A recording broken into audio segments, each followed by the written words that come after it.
בוקר טוב לכולם. מדי רבעון אנחנו שמחים להיות כאן איתכם, לשתף אתכם בתוצאות של הרבעון האחרון ולדבר קצת על מה צפוי קדימה. יש וובינרים שאני אומר שהם וובינרים שהם קלים, הם קלים כשהתוצאות מצוינות. ואנחנו רבעון אחרי רבעון מציגים לאן פניה של הקבוצה. והרבעון הזה מוכיח פעם נוספת שמה שאנחנו מבטיחים אנחנו מקיימים, ובמבט קדימה לרבעונים הבאים אני צופה שהתוצאות יהיו אף יותר טובות ממה שהן ברבעון הזה. ברבעון הזה אנחנו רוצים את הוובינר לפתוח טיפה במתכונת שונה.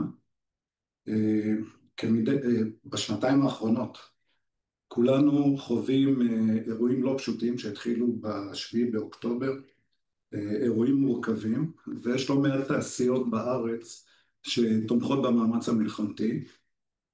גם אפקון מעורבת בתמיכה בכוחות הביטחון. זה בא לידי ביטוי בעיקר בתחומי ה-Homeland Security, עם המיגון, השיפוט שאנחנו עושים לגדר בדרום, עם מיגון יישובים. זה נעשה בשיקום של מבנים שאפקון מעורבת בהם, בעיקר בפרויקטים אותם ביצענו בעבר, ובתחומים שבהם אנחנו יודעים לתת ערך. אבל אחד הדברים היותר מהותיים בתמיכה בכוחות הביטחון זה באמת קבוצת DM. קבוצת DM מעורבת בכל מה שקשור לאינטגרציה של אותות אודיו וידאו. למעשה כל הדאטה שמונגש בחמ"לים של כוחות הביטחון, אנחנו גם פרסמנו בחודש האחרון, אחרי שקבוצת DM הייתה הזכיינית בהסכם המחירים ומשרד הביטחון ב8 שנים האחרונות, שזכינו פעם קודמת ואנחנו נמשיך עוד 4 שנים להקים את החמ"לים. המלחמה האחרונה למעשה הייתה מלחמת חמ"לים. אנחנו היינו גאים פעם אחרי פעם לראות גם את צה"ל, גם את גופי הביטחון האחרים נמצאים מול המערכות של אפקון ומנהלים את המלחמה. אז רצינו לשתף אתכם ממש בקמצוץ, לראות מה קבוצת DM עושה ומה התרומה של קבוצת אפקון כולה למאמץ המלחמתי. אז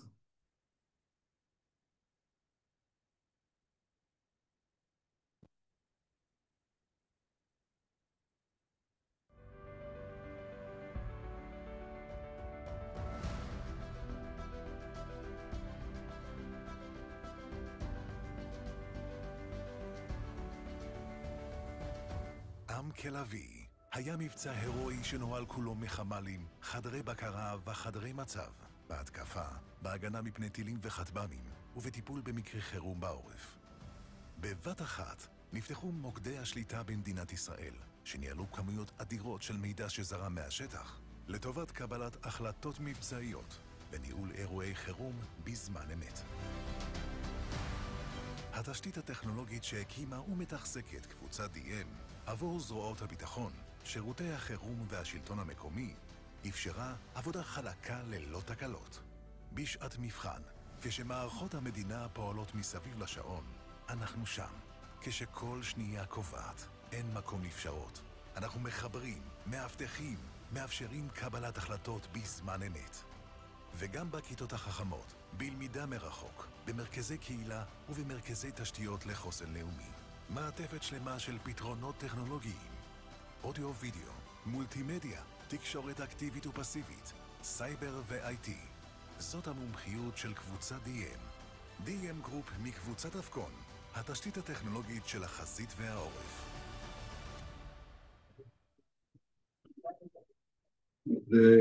תודה לקבוצת DM. אני רוצה לומר מילה, כי בעצם מה שרואים בסרט, רואים המון מסכי טלוויזיה, ונראה שבסופו של דבר זה חברה שמתקינה מסכים. אז זה ממש לא.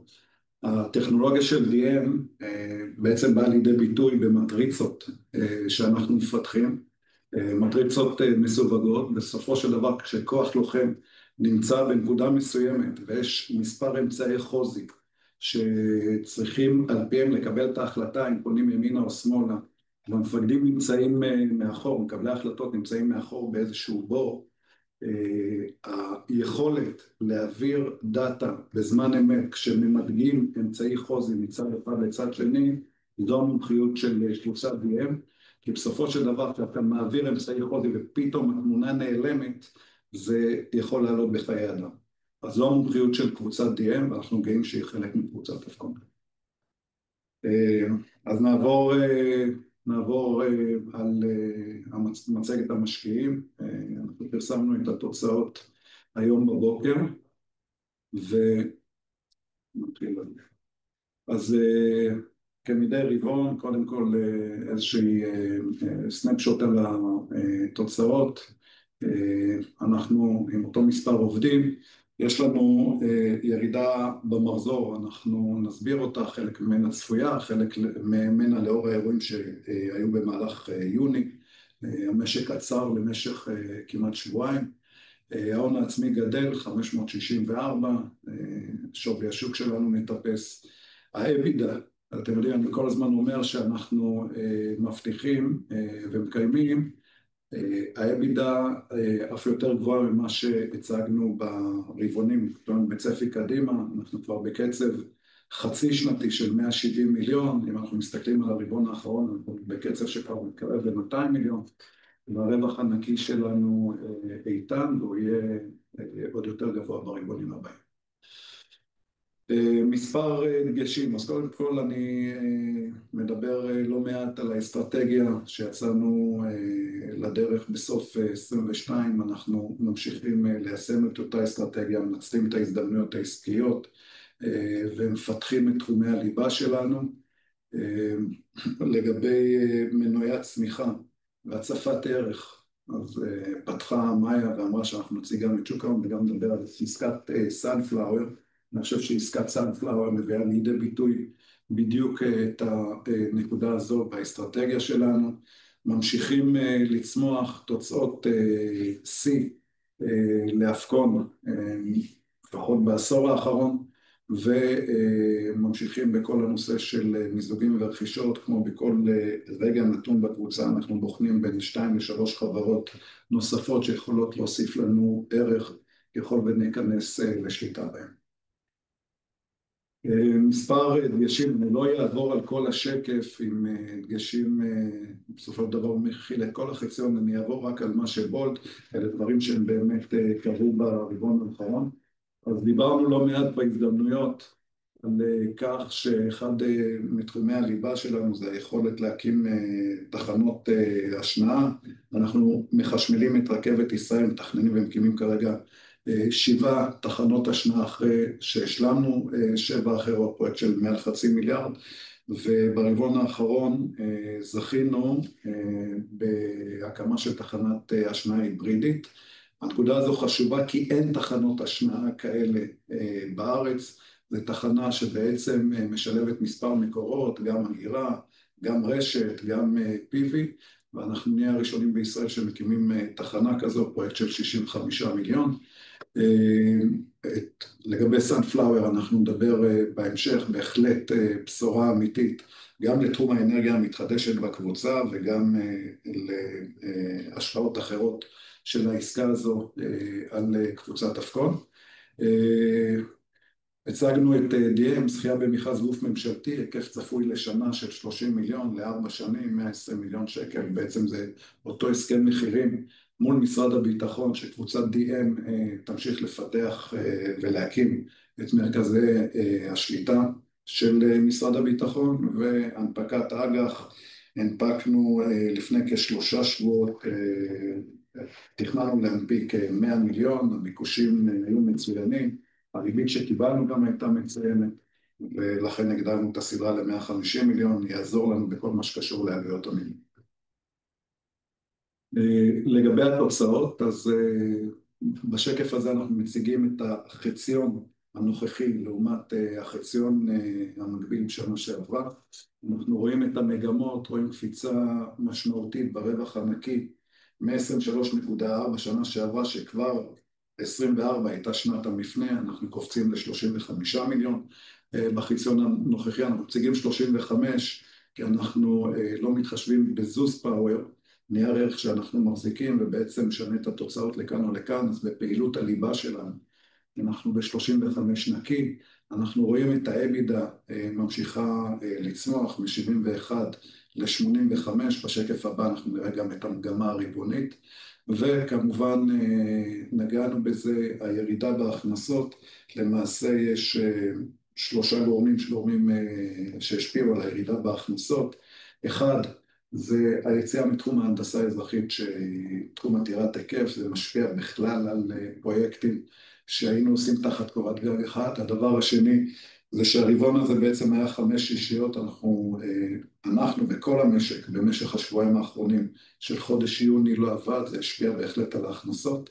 הנקודה השלישית, יש מספר פרויקטים מאוד מאוד משמעותיים וגדולים, שהכניסה שלנו אליהם התעכבה עקב הקבלנים הראשיים, ואנחנו נראה את ההשפעה ברבעונים הבאים בגידול בהכנסות.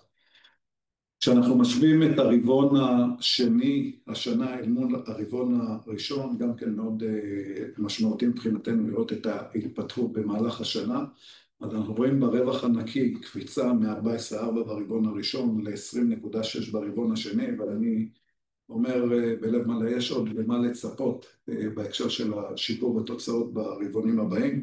אנחנו רואים את הצמיחה באבידה, צמיחה של 21% מ-38.5 ל-46.5, ואנחנו רואים את השפעת הירידה בהכנסות בין הרבעון הראשון לרבעון השני. הפער הזה הוא בעיקר בעקבות השבועיים שחסרים לנו בחודשים.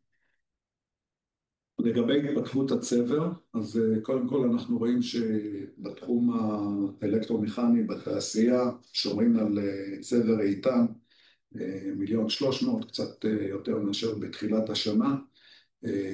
אנחנו למעשה קלטנו עבודות בתחום הזה בהיקף של 400 מיליון שקל במהלך החציון הראשון, עבודות איכותיות שגלמות רווחיות נאה. בעבודות האלה אנחנו רואים את תחום המולטימדיה, כן?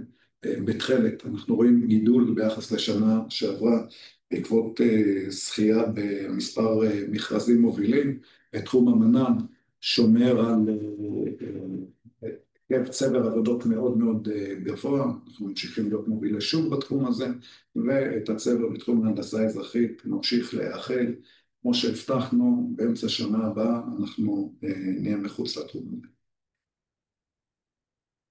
לגבי פעולות הליבה, פעילויות הליבה, אז באמת הרבעון הראשון היה מאוד חזק, ברבעון השני אנחנו ממשיכים לבחון חברות, אני מאמין שעד תום השנה הנוכחית אנחנו נכנס לשליטה לפחות בעוד חברה או שתיים נוספות, זה חלק מהאסטרטגיה שלנו כחברת החזקות. ברמת תמצית התוצאות העסקיות בתקופה, רווח והפסד של הדוח המאוחד, אנחנו רואים את הירידה בהכנסות בחציון, שעיקרה נובע מההכנסות ברבעון, ותכף ניגע בזה ונראה את זה ברמה הרבעונית. את הרווח הגולמי אנחנו רואים הולך וצומח מ-111 מיליון אשתקד ל-119 מיליון בחציון הראשון. הדגש העיקרי הוא שיעור הרווח הגולמי, שכמובן מושפע בעיקר מהתוכנית האסטרטגית שאנחנו מיישמים, ככל והשפעות הבנייה הולכות ומתמעטות, כמובן ששיעור הרווח הגולמי עולה בצורה אבסולוטית, וכמובן שיעור הרווח הגולמי. ברמה של הוצאות התפעול, אנחנו רואים עלייה בהוצאות הנהלה וכלליות, שנובעת בעיקר מחברות שאוחדו לראשונה, שלא היו בחציון הראשון אשתקד ונמצאים יחד איתנו, חברת מגמה, יודמור, ניהול והחזקת מתקנים, חברת אקלים. אז אנחנו רואים את העלייה, אבל בעיקר מחברות שאוחדו לראשונה. מנגד אנחנו רואים ירידה בהוצאות מחקר ופיתוח, גם זה חלק מהתוכנית האסטרטגית שלנו להתמקד בהשקעות, בשתי השקעות בלבד, שזה התחבורה והאנרגיה. ההשקעות המהות שלנו הולכות ויורדות.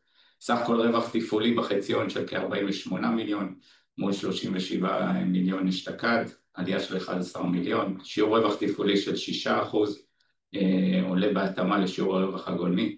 ברמת הוצאות המימון, הוצאות מימון חריגות בעיקר ברבעון השני, שתכף ניגע בזה, הוצאות הצמדה גבוהות, וכמובן הוצאות בגין שיערוך חברת זוז פאוור של נייר ערך סחיר, השפיע בדלתא מול שנה שעברה ב-3.8 מיליון, 1.3 רווח אשתקד ו2.5 הפסד השנה.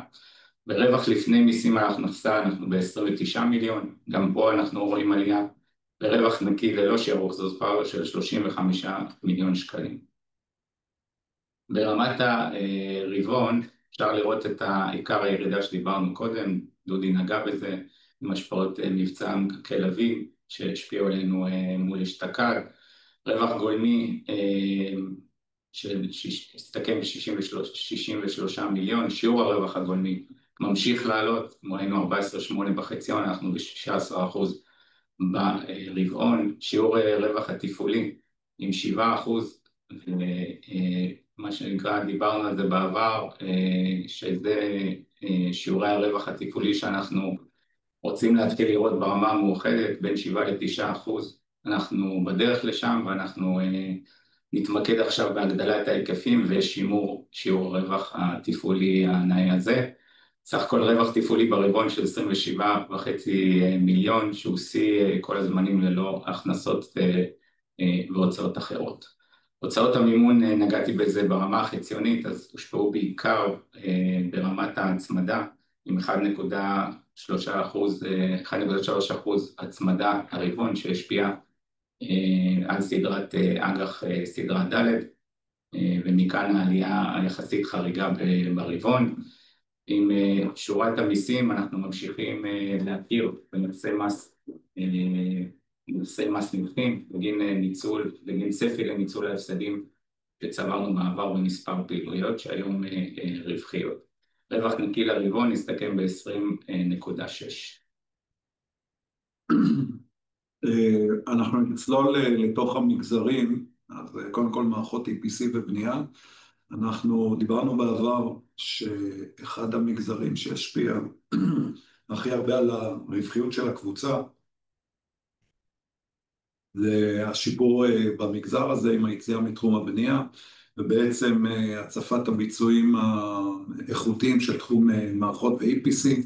אז בצד שמאל אנחנו רואים את ההשוואה החציונית של המגזר הזה, אנחנו רואים גידול ברווח התפעולי מ-5 מיליון ל-14.5, ואנחנו רואים בהתאמה את הגידול באבידה מ-17 ל-25, מנגד אנחנו רואים את הירידה בהכנסות מ-471 ל-375, כשאנחנו משווים רבעון נוכחי מול רבעון מקביל אשתקד, אז אנחנו רואים את השיפור בתוצאות. אני חושב שראוי להתמקד בשולי הרווח. אנחנו רואים במגזר הפרויקטים עלייה לשולי רווח ברבעון הנוכחי של 6.2%, במידה שמגיעה כמעט לדו ספרתי. אנחנו ברבעונים הבאים אנחנו כבר נראה שיעורי אבידה דו ספרתי.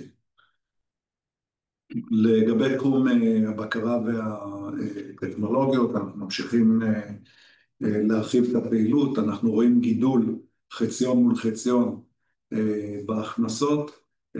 יש השפעה מסוימת ברווחיות שנובעת ממגזר מסוים, הוא מגזר מאוד מאוד משמעותי ורווחי. אנחנו צפינו את זה בתחילת השנה לאור הצבר שהיה במגזר הזה.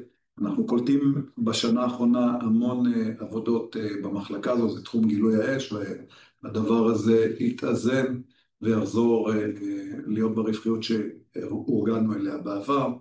בהגבלה אנחנו רואים שוב גם ברבעון האחרון, פחות או יותר משקף את מה שקרה בחציון כולו. לגבי תחום המולטימדיה והתקשורת, אז קודם כל אנחנו רואים תוצאות מאוד מאוד יפות, שיעור אבידה דו ספרתי. אנחנו ציפינו בתחום הזה להתקדם בפרויקט מרכזי שלנו, קמפוס קריית המודיעין, פרויקט בהיקף של כ250 מיליארד שקלים. יש איזשהו עיכוב בכניסה לאור ההתקדמות בפרויקט בתחום המבנים שם.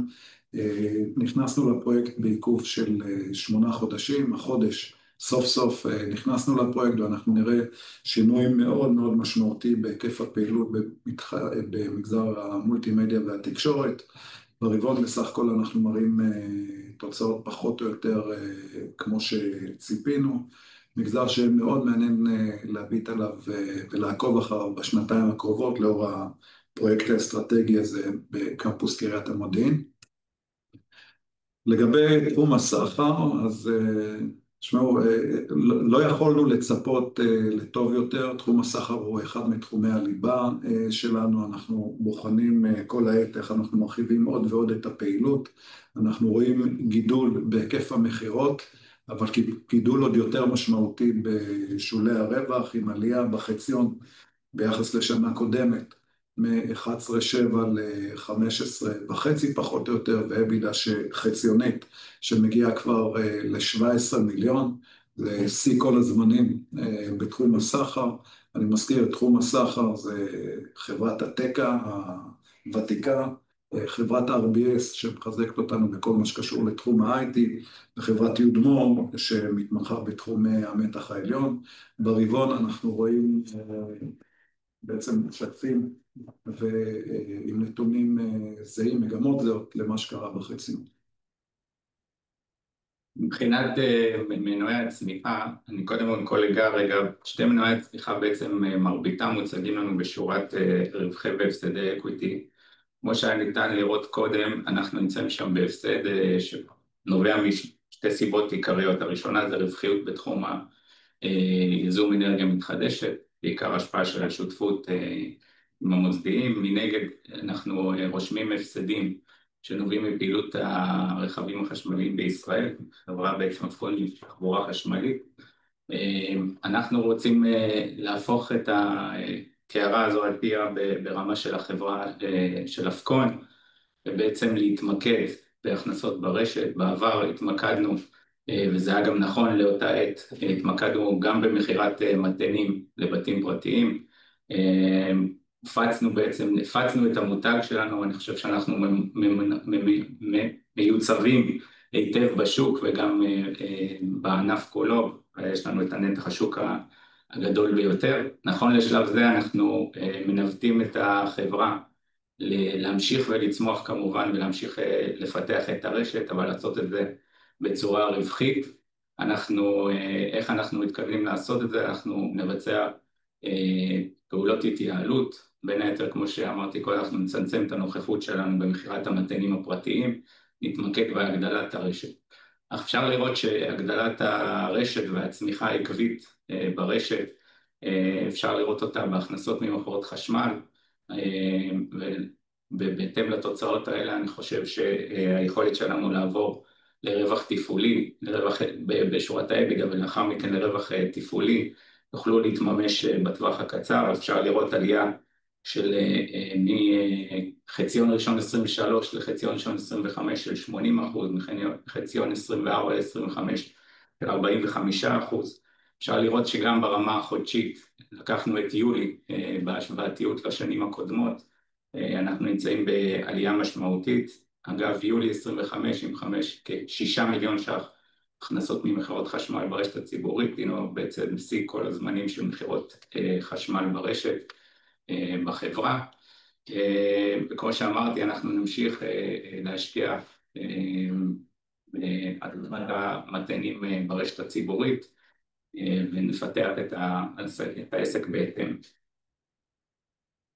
כן נרצה לגעת בעסקת סנפלאואר שלמעשה פרסמנו לאחרונה. אז קודם כל דיברנו בעבר על זה שאפקון נכנסה לתחום ייזום אנרגיות מתחדשות משמעותית יותר בסוף שנת 2020 תחילת 2021. דיברנו גם בעבר שלמעשה ההשקעות בשותפות יחד עם המוסדיים אנחנו מבצעים אותם בהצלחה, ולמעשה כל הפורטפוליו הנכסים תחת השותפות ייכנס להפעלה מסחרית ב-2026, ומכאן החשיבה הייתה לעשות את הצעד הבא במישור של פעילות האנרגיות המתחדשות, במישור הייזום.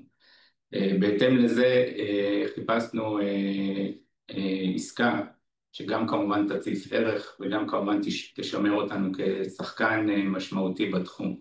ראינו לנכון בעצם, וזה מה שפרסמנו, ליצור מיזוג עם חברת סאנפלאואר הציבורית, שבעצם סאנפלאואר תרכוש את מניות אבקון אנרגיות מתחדשות, כנגד גם תשלום במזומן וגם תשלום, גם בעצם הקצאת מניות. השווי של סאנפלאואר ביחסי המיזוג בעסקה הוא 380 מיליון, שווי אבקון אנרגיות מתחדשות הוא 190 מיליון, שווי הזה נכון בעצם ליום 1/1/25, השקעות שבוצעו החל מה-1 לינואר ועד למועד השלמת העסקה, כמובן יקבלו התאמה בשווי.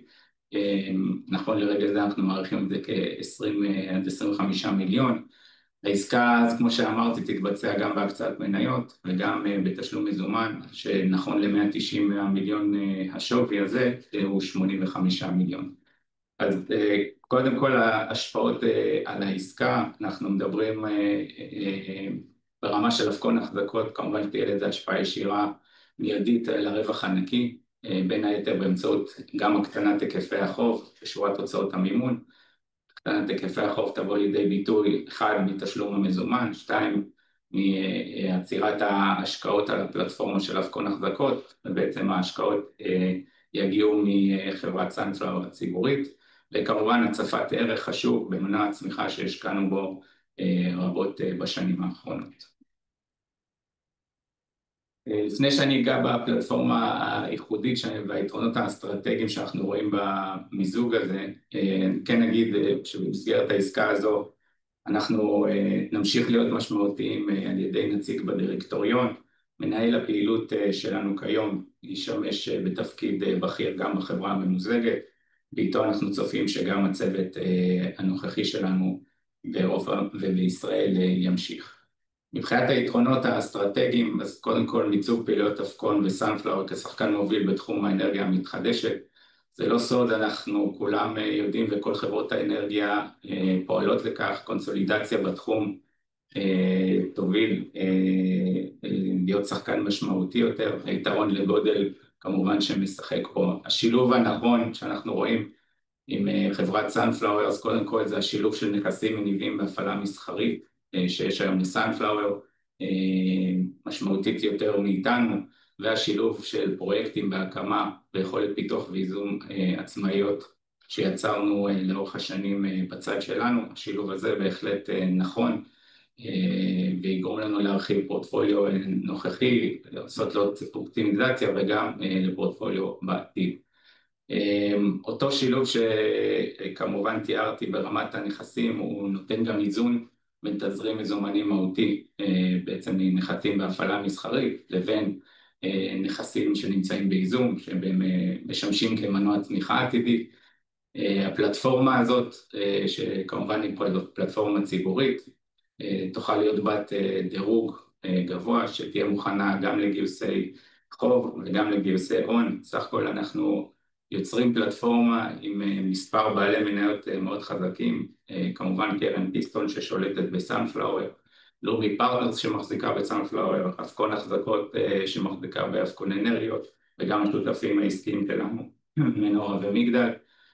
כמובן אז אנחנו נהיה מגובים בבעלי מניות חזקים ובעלי יכולות. ברמת האינטגרציה, כמובן שיש פה סינרגיה ואינטגרציה מלאה בשרשרת הערך, יכולות אבקון כ-APC, דרך פתרונות הגירה בסוללות, תפעול וניהול ועד סינרגיה תפעולית מלאה בין הצדדים.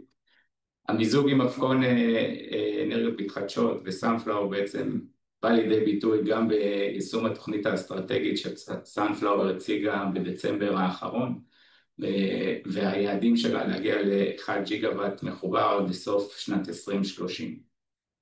כדי בעצם להמחיש את השילוב כוחות הזה, אני לקחתי בעצם שקף מתוך המצגת של סאנפלאואר, מתוך המצגת האסטרטגית שפורסמה בדצמבר 24, ובעצם רואים את הרצון של החברה להגיע מ-100 מגוואט היום עד ג'יגה ב-2030. אפשר לראות בטורקיז, אנחנו רואים בעצם את התוספת כוח המשמעותית שאבקון תתרום להגעה ליעדים האלה, ובעצם לחברה המשותפת שנהיה בה. ב-Today כבר היום אנחנו מוסיפים 31 מגוואט חלקנו, כמובן שאנחנו מנהלים מגוואט רב יותר, זה חלקנו בנכסים בשותפות ובהחזקה ישירה. עד סוף שנת 2026, כמו שדיברתי קודם, אנחנו נשלים ונקים ונחבר בהפעלה מסחרית עוד 125 מגוואט, ב-2028 נחבר עוד 8 מגוואט, וב-2029 עם פרויקט לס לומאס אנחנו צופים לחבר עוד 250 מגוואט, ככה שבדרך הנכונה הזו ובאסטרטגיה של החברה אנחנו נתרום משמעותית 415 מגוואט בדרך ליעד של 1 ג'יגוואט. גם לראות את שיתוף הפעולה ששתי החברות למעשה נמצאות פה במדינת פולין, אנחנו רואים גם את צפי ההתפתחות של האבידה מתוך המצגת של סנפלאואר מ-92 ל-215, אבקון יתרמו לכך בין השנים 25, 26, 37 מיליון, וכמובן גם בצפי ההתפתחות בהספק המותקן מ-50 מגה בפולין ל-350 מגה, אבקון במהלך השנה הקרובה יתרמו לכך 118 מגוואט. אנחנו נמצאים כמובן כרגע בשלב הדידי, אחרי חתימת מזכר ההבנות, אנחנו נעשה את מרב המאמצים להשלים את העסקה בצורה הטובה ביותר ובהקדם. נחזור קצת לנתונים הפיננסיים של אבקון. אנחנו שומרים על כרית המזומנים ויתרות מסגרות בלתי מנוצלות של כ-210 מיליון ש"ח, הון חוזר של 221 מיליון. ברמת תזרים המזומנים אנחנו מסיימים את התזרים החציוני עם 4.4 מיליון תזרים מפעילות שוטפת חיובי, שאני מציג אותו בכוונה בנטרול תזרים שלילי של כ-38 מיליון ש"ח מפרויקט דיור מוגן, מגדלי ים התיכון, בעצם איתו דיווחנו על מחלוקת משפטית בעבר.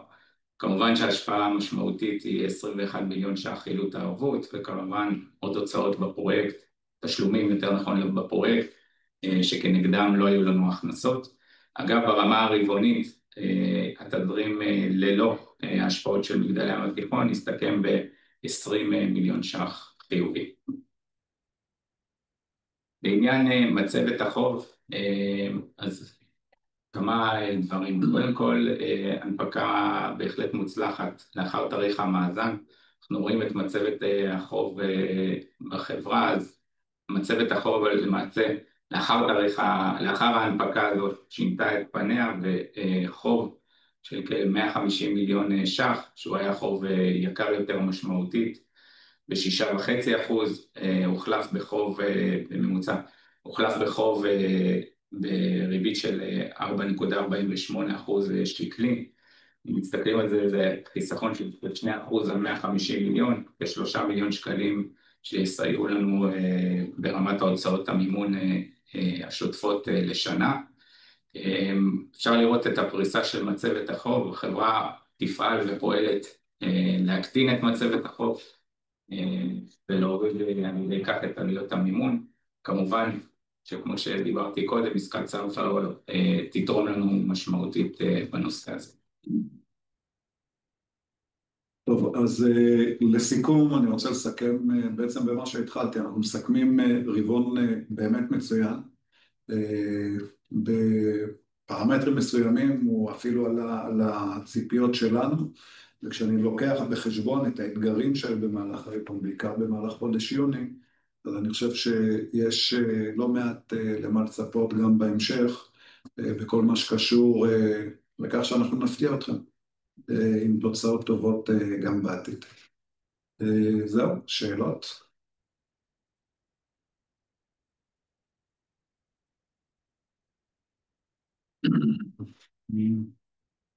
שאלות מגזר פה, אני שואל לנו בשבילות, אוקיי, יש כאן שאלה לגבי מגזר הפרויקטים שמציג שיפור משמעותי ברווחיות, ובעצם השאלה האם זה מה שאנחנו צפויים להציג גם בעתיד. אז בעצם במגזר הפרויקטים יש לנו שתי משקולות, אחד זה באמת פעילות הבנייה, וגם אמרתי בעבר, לזור פעילות בנייה, תוך שאנחנו עומדים בכל המחויבויות שלנו וכל הלקוחות, עולה לא מעט כסף. מנגד, יש לנו פעילויות מצוינות בתחום ה-EPC והמערכות, אני חושב שאנחנו עדיין לא הגענו לאיזון, וברגע שפעילות הבנייה תרד מסדר היום של אפקון בעוד מחצית השנה, התוצאות יהיו יותר טובות גם ממה שאנחנו מציגים היום.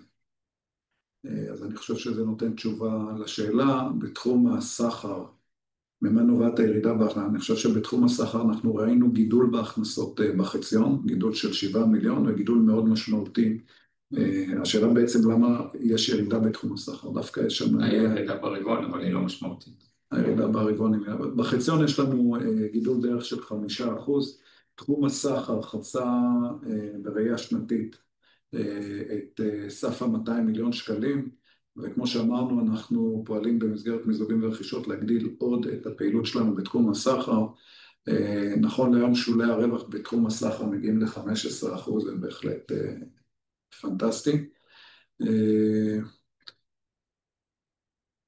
לגבי השאלה, מחפשים הזדמנויות נוספות לרכישות באילו תחומים, אז אנחנו הגדרנו את תחומי הליבה שלנו, שירות, סחר, מערכות מתח נמוך מאוד ואלקטרומכני בתעשייה.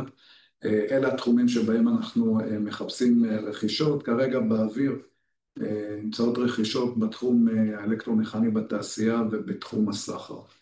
אלה התחומים שכרגע אנחנו בוחנים חברות. לא, תשובות לכל דבר. בסדר, תודה רבה לכל מי שהשתתף, ואנחנו נתראה בנובמבר שוב. תרשו לנו להפתיע אותך. תודה. תודה להתראות.